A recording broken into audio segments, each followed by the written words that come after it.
All right, everybody. I'm Dr. Alex Lloyd. Welcome to the very first live Path to Paradise podcast. This is my son Harry next Hi, to how you me, doing? and most of you know who I am, and I've written some books and some stuff like that. Um, if you look up to my left, you're right on the screen. See which way that is. Um, about 80%. Another name I call this is the rig game paradox principles. The latest research indicates if you think right, you win. If you think wrong, you lose. And about 80% of people think wrong. And they wonder why they're losing or why they're not having the life they want, why they're not having the life that they're trying to attain. Or they're close to being there, but they can't escape this feeling that something's missing. So what does the research say about what right and wrong are in that context? Because researchers usually like to steer clear of terms like that. Well, right is thinking right, Mhm. thinking what is true, what is love based, what is beautiful, what is excellent, that sort of thing, as opposed to thinking, worrying thinking, anxiety thinking, stress thinking, negativistic thinking. And I've shared several times in the past few months a new study that was on the Mayo Clinic website saying, okay, yeah, we can prove it now.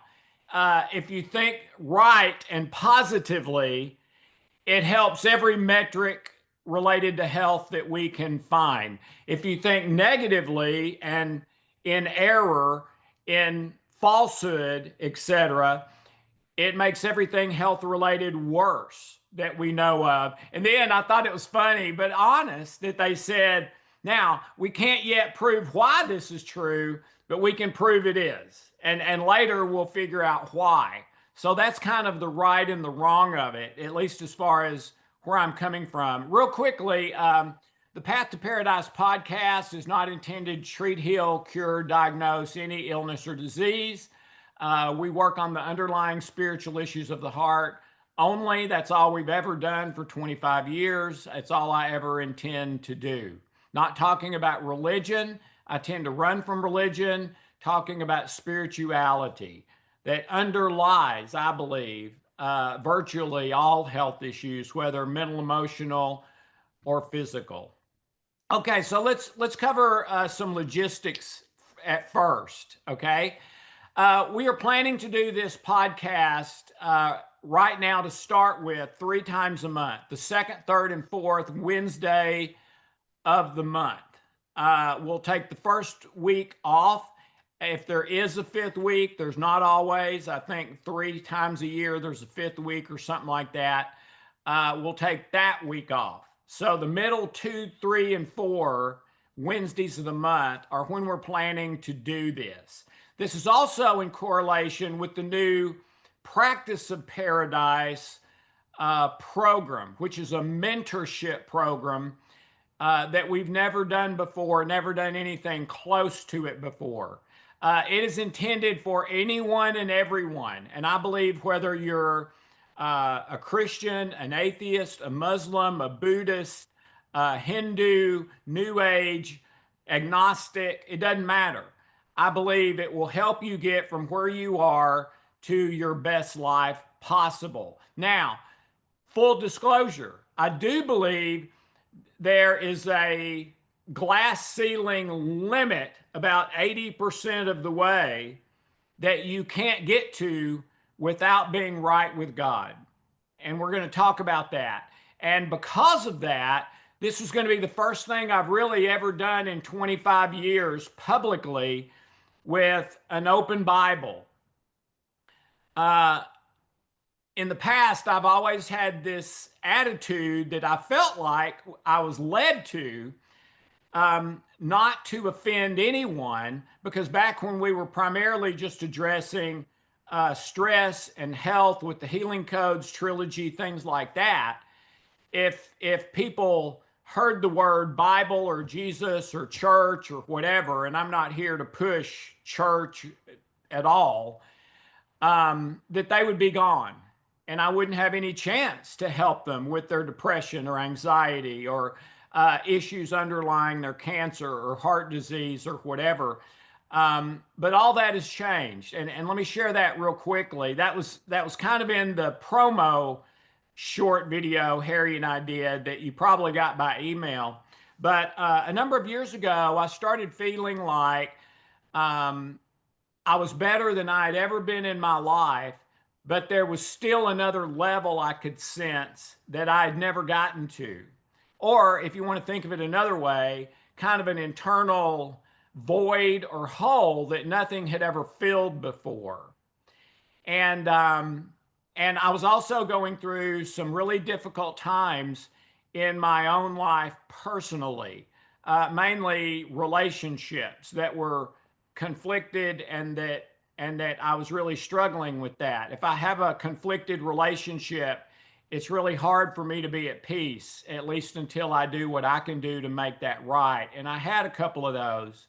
And so I did what I'd never done in my life. Um, I decided I had to go to God and to Jesus intensely in a way I had never done before. So I started praying 2, 3, 4, sometimes 5 or 6 hours a day, every day. An hour and a half or so in the morning before I got out of bed, but after I woke up, an hour to 2 hours after I got up, had coffee, things like that. And then an hour to 2 hours at night before I go to bed. And I started that over 4 years ago. And an interesting thing about that, if you had told me before I decided to do it that I would be able to do that, I would have said, no way. If I pray for 30 minutes, I'm struggling to find something to say or not getting bored and wanting to run to another room and do something else or whatever with my dyslexia and ADHD and all that. Um, and for the first, I would say probably for the first year, I kind of had to make myself do it. But about a year, something switched. And all of a sudden, it was the time of day I look forward to the most. And by the way, I've heard other people who did a similar thing with prayer say similar things, that they would have doubted they could do it, but then it became this their power time, their best time of the day, the time that they look forward to the most, the time that made the most difference in their day. And that's exactly what happened to me. I'm still doing it today. And over the course of that time, I've written over 700 pages, handwritten pages of notes of things that have come to me during that prayer time. Now, I'm not going to debate, was that God? Was that my unconscious? Was that, okay, maybe it was all of the above. But it's stuff that I've never known before, never thought before, at least with all the pieces in place. So I feel like today, 4 or 5 years later, I have an understanding of spiritual principles that I had not had before. Okay. And then almost a year ago, about 10 months ago, and part of that, part of those 700 pages was 5 new interventions that have nothing to do with codes, trilogy, love. Well, they do have something to do with love code, not the interventions from love code, but the theory. Um, Not memory engineering, not any of those things that you might say I'm known for with the small group of people that I am known by. Um, but to me, they're just as effective, if not more effective, than the other interventions that people do know me for, and that are, the books I've sold and that sort of thing. Okay. So the practice of paradise is the community that we would like to build of people who are kind of on this journey together. And that's what I want it to be. I want it to be like an extended family, a community where we love and support each other, interact with each other, have discussion, have regular teachings that came from that 4 and 5 years and the next year and the year after that. The practice of paradise is going to be a living, breathing program, unlike anything we've ever done. It's not going to be, okay, here's a home study program. Here it is. Enjoy it. Let us know if you have questions.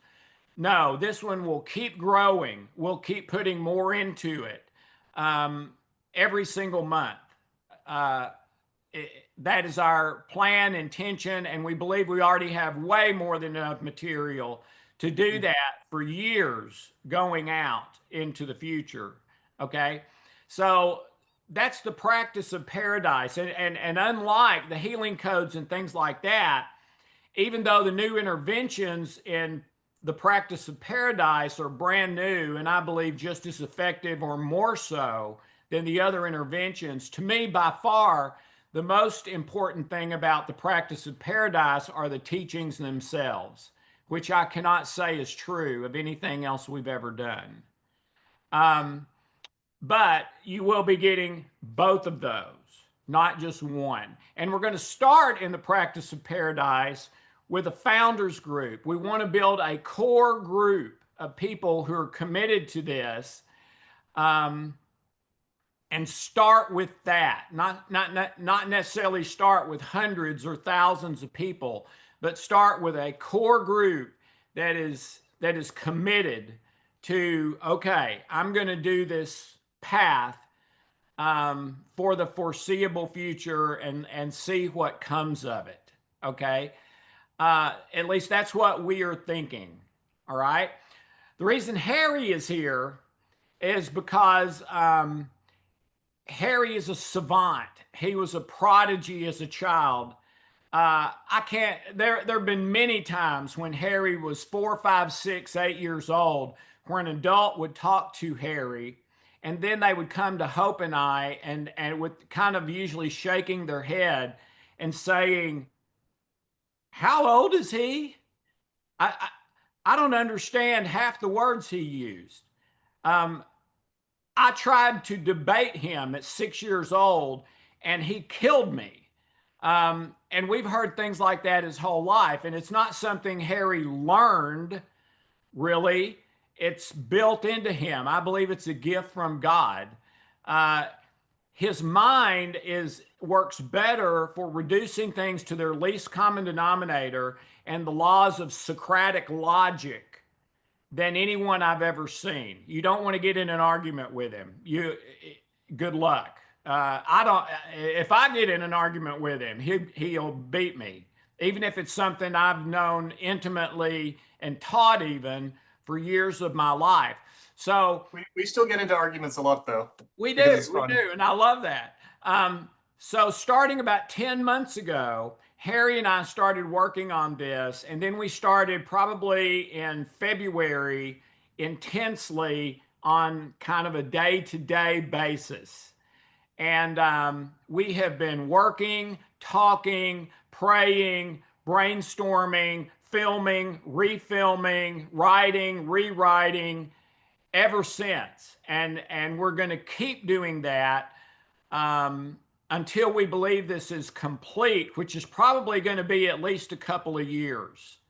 But what we already have and are going to be offering to you starting later, well, actually, I think we bumped it from later in September to October. October 3rd is now the launch date. These things tend to get bumped, especially in a small business. Sorry, it's mainly the technical stuff. Um, it's what I would call the basics of the practice of paradise, but we're going to keep adding to it, and I would call that the advanced or digging deep in your heart, mind, and life. And I believe with all my heart, and Harry can speak to this as far as his 2 cents, but I believe with all my heart that anyone who takes these teachings, does them, integrates them into their life, integrates the new interventions into their life to help heal the things holding you back and the positives potential that you have. I believe what happened to me will happen to you to some extent, maybe more, maybe less, is that you will go from where you are to a much better version of yourself that will benefit you and everyone around you that you love and care about. And your health, big time, whether it's physical, mental, or emotional. Okay. Um, the Path to Paradise podcast will be including all of the practice of paradise. Well, a lot of the practice of paradise stuff, maybe not all the advanced stuff. Um, but it will also bring in everything else of mine: the healing codes, trilogy, belief mapping, memory engineering, etc. You can ask questions about anything. There'll be times when we do a trilogy intervention together, a healing codes intervention together. There will always be a new teaching for the week and for you to chew on till the next week, that sort of thing. Um, but it's not going to be cookie cutter. We'll change it from week to week, try to keep it fresh, and really hoping we get into some great discussions on here as well. I would love for us to get together once a year in person somewhere in the world. That depends on a lot of different things, but that is what I'm thinking, as I really want this to be a community, kind of an extended family, kind of a, that word support group, for this to be a support group for everyone who's a part of it. And the podcast is completely free and is going to remain that way, at least for the near future. The Practice of Paradise is a paid program. We have to eat. We have to pay the people that work with us that do such a wonderful job. If we don't stay in business, we can't help anyone at all. So that will be a paid thing, but we believe it's going to be value added. All right. And you'll be seeing more and more over this month the promotional, and there's going to be an early sign up. If you want to get it, go ahead and sign up and get it in advance so you can start working with it more quickly. And again, the initial price is going to be about 25% of the price after the initial founders group. The price after the initial founders group will be about 75% more. Now, I don't know when it will go to that 75% more price. We're going to pray about it and kind of see how things are going. But just know the initial price is 75% less than it's going to be eventually. All right. Okay. Harry, anything you want to add to that before we kind of dig into some issues and teachings for this week? Not the logistics, I don't think. Okay. So one thing I wanted to get into is that was in the promo email that we sent you about this podcast is why most interventions don't work, at least not to the extent you need them to, or not long term. You may feel an immediate bump, but then it's like everything stops and maybe even reverses back. And to me, it's very simple. It's because they're addressing symptoms, not sources. And the symptoms, and this is basically what science tells us, it's what psychology tells us, it's what you're taught in school, it's what most sermons and ministry teaches, that if you fix one or more of about 5 or 6 things, you can have your beyond imagination life or your best life. And those are the physiology of your body, your thoughts, feelings, emotions, beliefs, and your life circumstances. If you can fix those things or 2 or 3 of those things, you can have your best life. The problem is every one of those are symptoms, not sources. The source always, and this is not new to me, I've been teaching this for way beyond the healing codes time, way back into ministry. And by the way, if you're wondering, well, how can he do open Bible stuff? Is he qualified for that? Well, you can decide whether I'm qualified or not. But my undergraduate degree was in ministry. I did full-time ministry for 10 years. After undergraduate, I've been an ordained minister for over 30 years. And I've studied and learned much more about Scripture since that time than I did during that time. And Harry and I started talking about all these issues, discussing, debating when he was about 4 years old. And we have consistently ever since then. So he has an understanding of this stuff probably more than mine. In fact, some of the recent things he's written would lead me to believe he understands it better than I do. So I know he's young. Maybe I'm just a better writer. So I know he's young. I know he doesn't have doctor by his name. To me, that's completely meaningless. I learned nothing in graduate school or in my PhD program that helped me do counseling. Nothing. I learned it all on the job. Not that I was that good at it, but I did have a 6-month waiting list at the time that I switched gears to the healing codes. So that's why most things don't work, is because they ignore the true source, which is spiritual, and they really don't even like to use that word, most of them. Now, ministry in the church does, but I think a lot of times they misuse it. But for sure in the secular world, you start bringing in the word spiritual to deal with health issues, you're pretty quickly ostracized, and we don't want to have anything to do with what you're saying. Okay. Each month on the podcast, on the Path to Paradise podcast, we'll be offering you a special deal that we've never offered before on one of our other programs. You can take advantage of that for yourself or someone that you love and care about. If you decide to get the Practice of Paradise program, you'll receive for free the Healing Codes Home Study, the Love Code Home Study, the Belief Mapping Home Study, which together is more than the cost of the Practice of Paradise program itself. So we're trying to make it a total no-brainer. If you already have one of those programs, give it to someone you love and care about. They'll appreciate it. Give it to them as a Christmas gift or a Halloween gift, whatever. Halloween's coming up in a couple of weeks. Well, a month. So let's get into a teaching for today, and Harry's going to weigh in on this too. And this has been my most controversial teaching ever. And I've shared it with, I think, just about every client I've ever had.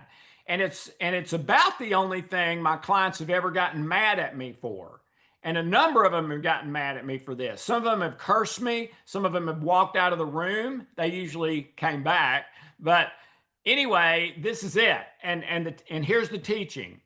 And most people out there in the world, even in psychology, don't agree with this. So you can decide if I'm nuts or not. You always do what you believe. You never do what you don't believe. In fact, I believe it's impossible for you to do something you don't believe you should do. Now, here's the reason they got mad. If you picture me in a counseling situation sitting across from a client, and they're there because they're an alcoholic and it's ruining their marriage, it's ruining their health, it's ruining their finances, it's ruining their job and career. And I tell them, well, you're drinking because you believe you should drink. You see the problem? That's when they get mad. Are you out of your mind? It's ruining everything in my life. That's why I'm here, is because I don't want to drink.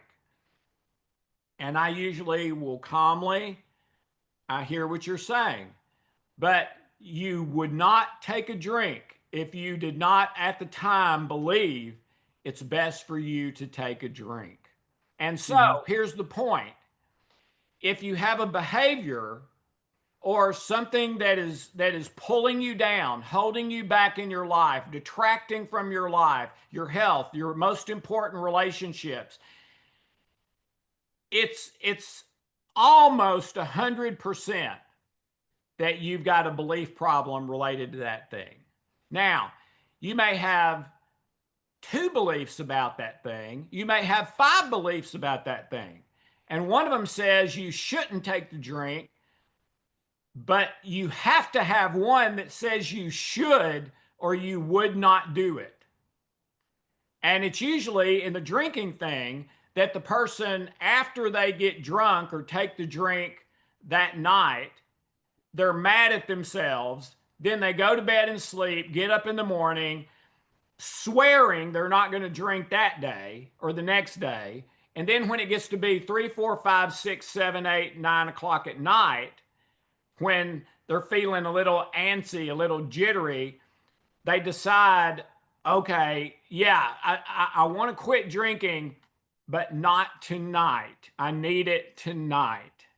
And so they take a drink, even though they have another belief that says, don't take a drink, and I don't want to drink long term in my life. And what typically happens is tomorrow never comes. Every day at 5, 6 o'clock. I'll Hmm. start tomorrow, but I need a drink tonight. So if you've got a problem issue in your life, it's virtually guaranteed you have a problem belief in your life. Find that belief and change it, and the memories related to it. And very often, that's when the addiction, habit, whatever, starts to lessen or even collapses and dissolves completely. So, Harry, what do you want to add to that? Yeah. Well, I think part of the reason that people tend to get mad at you for that is because they tend to conflate beliefs with reasons. Yeah. Because they have all of these excellent reasons why drinking is not a good idea, and they know them, they can tell you all about them, and they probably don't have that for the other side, for actually wanting the drink. Um, Something that I've been sort of harping on a lot lately because I think it's super meaningful is the idea of how closely beliefs relate to images. Right. Um, you've talked a lot about how you believe that what the Bible calls the unconscious mind is very close to what modern science call no, what the Bible calls the The other heart way is very around. close to what modern science calls the unconscious mind, Right. or also like the right brain. Right. Um, the first instance of the word heart in the Bible uses the Hebrew word yasar, which is basically a skillfully formed image. Like it's specifically used of potters forming clay. So Right. there's that. There's this idea of um, intentions and beliefs as something that's imagistic and something that you form over time. Right. Yeah. Yeah. I agree with that. So you may have reasons why you believe you shouldn't drink, but you've still got a belief that you should at 6 o'clock tonight. And so the reason gets overruled by the belief. To change the reason, you need to change the belief. Yeah, and it's kind of like old news in psychology now that human beings like to think that they're a lot more logical than they actually are. Right. And a lot of that would be because of conscious reasons getting beaten out by beliefs. Yeah, that's right. Absolutely. Okay, so I'm going to see if anyone wants to add to this discussion. Um, so if anyone would like to type in a question or comment in the Q&A button below, or raise your hand. Let's not do the raise hand. Let's just type a question into the Q&A. If you really, really, really, really want to speak where everyone can hear you, raise your hand and I'll try to unmute you. But as much as you can, let's try to do it in the Q&A below. And by the way, I'm hoping that the FAQs can be a pretty big chunk of our runtime. Right, me too. Me too. Right. Okay, so if anyone has a comment, question regarding anything really, the podcast, the home study mentorship program, and while I'm waiting to see if anyone raises their hands or types in a question, let me tell you the reason for our backdrop and the name. Harry came up with the name, The Practice of Paradise, and the path to paradise is just kind of logical for the podcast. Go ahead and tell him, Harry, where that came from. Yeah, so one of the things that I've been doing a lot of for the program is looking into the original definitions of words and how they relate to each other. And this is sort of where that came from, because in talking about the heart, there are a whole lot of ecological metaphors in the Bible. There's the parable of the sower. There's like the branch and the vine. There's a whole bunch of them. And so the word paradise relates to that really well, because one of the original meanings that word has was an orchard or a walled garden, which I thought was really good, especially because with the walls, it's something that is protected and productive, which is what King Solomon talks about: guard your heart above all else, for from it flow the issues of life. So I thought that image was just perfect. Yeah, and also connected to that is we believe everything we're talking about is related to the issues of the heart in that scripture that Harry just quoted, but also another scripture that is a story Jesus told that's more commonly known as the parable of the sower. And it's about having good fruit produced in your life, which is health, great relationships, doing well at your work, all of the above, versus the opposite of that, which is rotten fruit, bad fruit. And the key in the parable of the sower is understanding. It says that if the seed, which is the word truth, if the seed is stolen away by the evil one before it can be understood, that the seed will never bear good fruit. You'll only have bad, rotten fruit. All right. So the key is understanding. And what I've found over 30 years of counseling, therapy, the healing codes, whatever, is when someone has a life problem, there's always an understanding problem. And that understanding is like a brother sister to belief. Okay, we form a belief when we understand how something works or how two or three things fit together and work. That is a stronger belief that comes out of understanding versus just like an inherited belief that I believe whatever my parents taught me. And believing just what your parents or other people taught you means it's not really your belief. You don't own it. It came from somewhere else. You haven't searched and found that to be the truth and understood it on your own. And for that's basically talking about like the nature of faith, right? Yeah.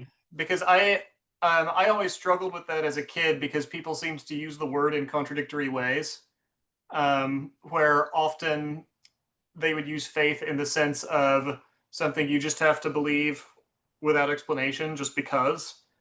And I was never clear on how exactly that was a virtue, even if it was something I legitimately did want to believe. Right.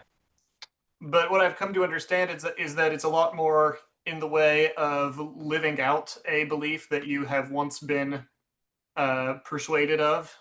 through fair and good means. In the Greek New Testament, the word that was used for faith, which was pistis, literally means persuasion, and it's understood as something that's given by God in response to active seeking. Yeah, and I would say that we find facts and truth, and those facts and truth persuade us to a new understanding, and that becomes a new belief. And that new belief, if it's in truth and love, can destroy the addiction.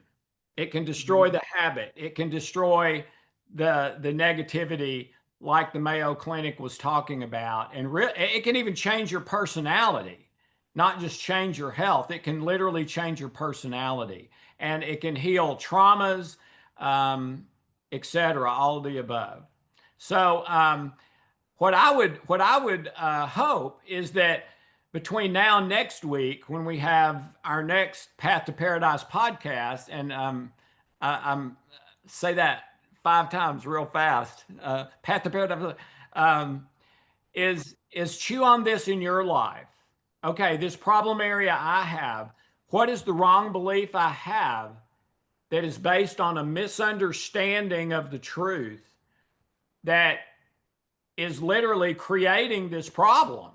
And if I start to understand the truth correctly and come to the truthful belief, which is that even if it is 5 or 6 o'clock at night, I need to hang on by my fingernails if I have to, if that's the only way I can do it for a week or two, in order to break this negative cycle of insanity, doing the same thing over and over, expecting different results, which all of us experience in our life at different times.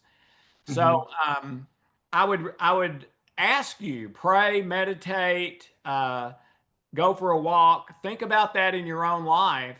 What belief do, or maybe there's 5 or 6 of them that are holding me back, that I've never gone on my own search for to find the absolute truth, not just what other people are saying is true or the easy truth that I don't have to search for. And in my experience of clients that come to me, only like 1 out of 50 have done that search for themselves. And it's really indispensable. There's no substitute for that. And so if you haven't done that, I think the path to paradise and the practice of paradise would be a great way to do that. There's other ways too. Um, but it's really essential that you do that, whether it takes you a week or a year. And I believe this information will help you do that. The practice of paradise, that's basically what it is. It's taking you from where you are to searching it out yourself and all the different truths. Harry, if you'll bring up that one slide as we kind of wrap up Sure. here, I did want to show you one thing here on a slide, lest I forget it, that the podcast and the practice of paradise are both about. Okay. Can you find that? How's that? No, I don't see anything. Oh, there it is. There it is. Okay. So, for both the podcast and the practice of paradise, these are the different areas that we have been researching and still are researching, and we believe harmonize beautifully, perfectly, when you look at all of them in truth, understand them, and come to the correct belief based on the truth. And that is science, health, spirituality, biology, psychology, physics, philosophy, social sciences, nature, medicine, plus scripture and the Bible. You can take that down, Harry.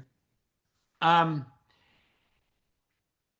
and the reason for me it's the Bible and scripture versus some other religious text is because when I basically went on my search in my 20s and threw my Christian faith overboard because it wasn't working for me, and it wasn't.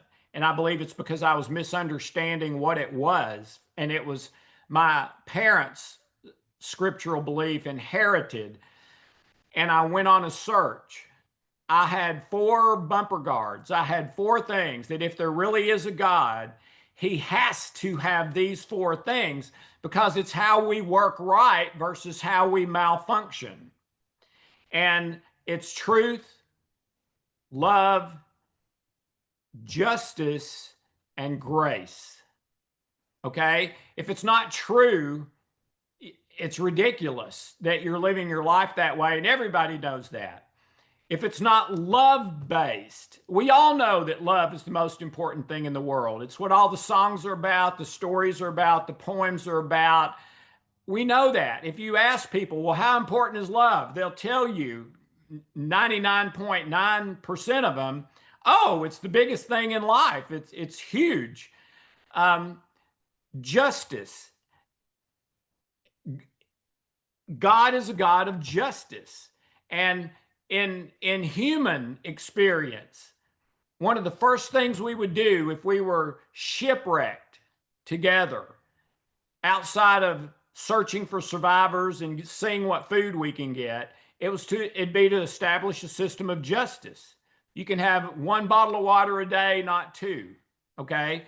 And if you break that, there's some penalty for that. We would always institute fairness. Okay. So love, truth, justice, and grace. Love would always choose grace for the object of its love, not punishment. And our brain and nervous system, we work right on love. We work wrong and malfunction over and over and over and over on anything else but love, primarily fear, falsehood, and the things that come from that. Okay. And when I went on my search, the Bible, specifically the New Testament of the Bible, was the only document I could find that had all 4 of those. Almost all the religions of the world, except the New Testament of the Bible and the teachings of Jesus, are based on your own effort. It's based on creating your own results from your own effort. And that is just not the way we work right. In fact, that's the way we malfunction.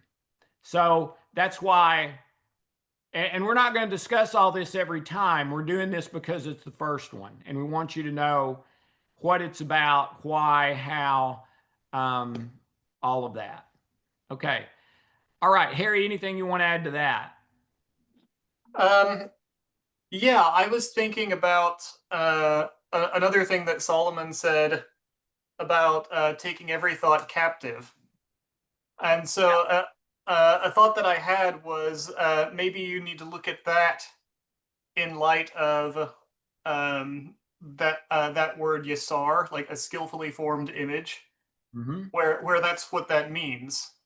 Right. So not just reasoning, but interpreting the image of what's going to happen with, to use your example, if you get drunk this night or not, according to truth, and what are the results of that going to be, and sort of consciously extending the image past the initial pleasure, because typically with something like that, you've sort of programmed yourself to buy into a fantasy that never quite comes true.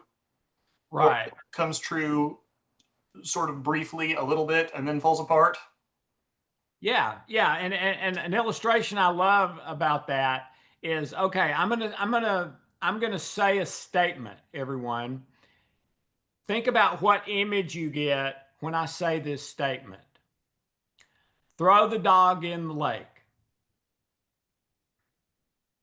Okay? What's the image you get? Harry, the first time you heard that, what was the image you got? Yeah, just like a small dog getting thrown in the lake, maybe from the back of one of those boats that we used to rent. What kind of dog do you see? What color is it? I don't know the breed, but just like a small fluffy one. What color do you see? Um, like white and golden brown. Yeah, okay, cool, cool. And does it make a big splash or a little splash? Small splash. Okay, he's totally wrong, everybody. But he knows it now. I asked him the first time he heard this. I did not say throw the dog in the lake. I said throw the dog in the lake. Dog is the Hebrew word for fish. Does that change the image?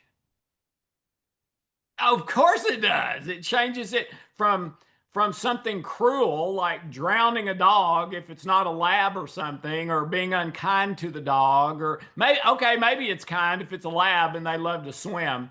But most people that I've asked see it as a negative thing, where throwing the fish in the lake is saving its life. Okay?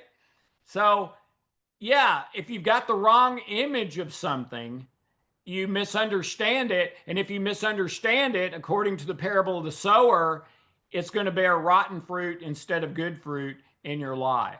So, yeah, I agree 100%, Harry. If you've got the wrong image, you're in trouble. You're headed for habits and addictions instead of freedom and your best life.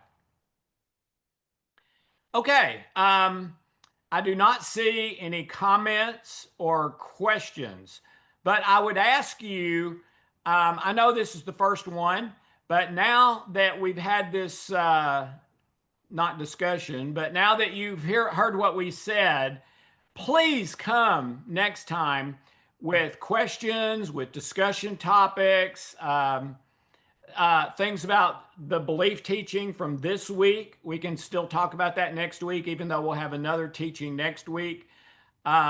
We would love for this to be a supportive community of people on a path together, not just with me leading or me and Harry leading, but side by side, arm in arm, all equal, all trying to love each other and help each other get to your best paradise garden with beautiful fruits, beautiful flowers, where you're at peace, love, joy, better health, more fulfilled, better relationships, etc. So anything, I think we have one. Oh, someone said thank you. You're very welcome. So Harry, as we wrap up here, any last thoughts from you? No, nothing real particular. I don't. You said a whole lot of nice stuff about me earlier, and I don't claim any of that for myself, like being a genius or anything like that. Um, but I'm here to help however I can. Okay. And if you have questions during the week, send them in. You go to our website, contact us, send it in, and we will answer those. So thank you so very much. The Practice of Paradise mentorship program. You're going to be able to sign up for that very soon. Remember that initially there'll be a 75% discount over the normal price. We're starting trying to build a core group rather than just seeing how many people we can get. We think that core group is important for this to have a good foundation and grow. And then the path to paradise is free. Please invite friends, tell your friends. We will record all these and post them so that you don't have to be here at this time if this time is inconvenient, and you can watch 10 minutes here, 20 minutes there, however that works for you. So, and send us in suggestions. We're happy to tweak this, change it any way that works better. So, thank you, Harry. Thank you, everyone. And have a wonderful, blessed day, and hope to see you next week. Bye bye.